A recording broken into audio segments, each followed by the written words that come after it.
Concernant d'abord Abdelhamid Abaoud, mort au cours de l'assaut du raid contre l'appartement. L'ADN d'Abdelhamid Abaoud, vous le savez, a été identifié sur un fusil d'assaut Kalachnikov, une lampe frontale et divers objets découverts dans le véhicule Seat abandonné à Montreuil, qui était utilisé par le commando ayant tiré sur les personnes qui étaient attablées en terrasse de café ou de restaurant. Les investigations en matière de téléphonie conduite ont permis d'attester que la ligne utilisée par Bilal Hadfi a été en relation soutenue le soir des attentats entre 20h40 et 21h21 avec une ligne utilisée de manière très probable par Abdelhamid Abaoud. Après 22 heures, moment où le véhicule Seat est abandonné à Montreuil, cette ligne est localisée à 22h15 à Montreuil et à 22h28 à Nation, ce qui va être corroboré par l'exploitation des vidéosurveillances de la RATP. En effet, Abdelhamid Abaoud est vu à 22h14 à la station de métro Croix de Chavaux,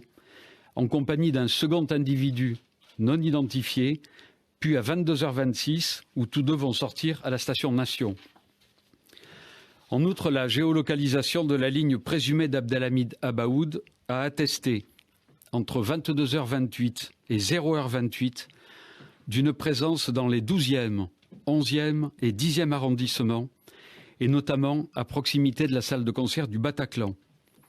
Ainsi donc, on peut penser que Abdelhamid Abaoud est revenu sur les scènes de crime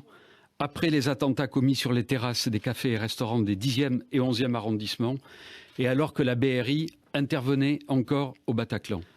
Enfin, des éléments sur lesquels je ne peux et ne veux être plus précis et qui ne sont apparus que le 19 novembre,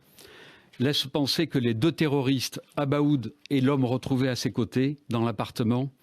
avaient un projet d'attentat qui consistait à se faire exploser le mercredi 18 ou le jeudi 19 novembre à La Défense. Il est établi à ce jour, au vu des éléments du dossier, que Jawad Ben Daoud a mis à la disposition des terroristes, contre rémunération, le logement de Saint-Denis, après des échanges téléphoniques avec Hasna Aïd Boulassane le 17 novembre. Il apparaît aussi que Jawad Ben Daoud s'était approprié en toute illégalité ce logement,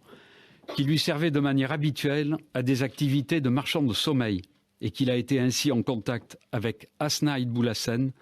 par une connaissance commune qui est elle aussi actuellement recherchée. C'est donc lui-même qui a accueilli les terroristes le 17 novembre vers 22h45.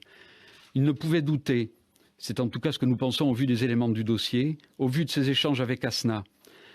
au vu des modalités de la mise à disposition de cet appartement, au vu du comportement des individus hébergés, au vu enfin du contexte d'attentat venant d'être commis sur le territoire national, qu'il prenait part en connaissance de cause à une organisation terroriste. En outre, les investigations doivent se poursuivre pour déterminer son rôle exact,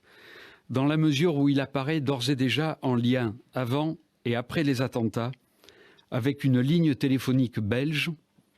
elle-même en contact avec une ligne utilisée par les terroristes. Jawad Ben Daoud est connu de la justice puisqu'il a été condamné à 5 reprises et notamment par la cour d'assises de Seine-Saint-Denis à une peine de 8 ans d'emprisonnement le 5 novembre 2008 pour une affaire de coup mortel.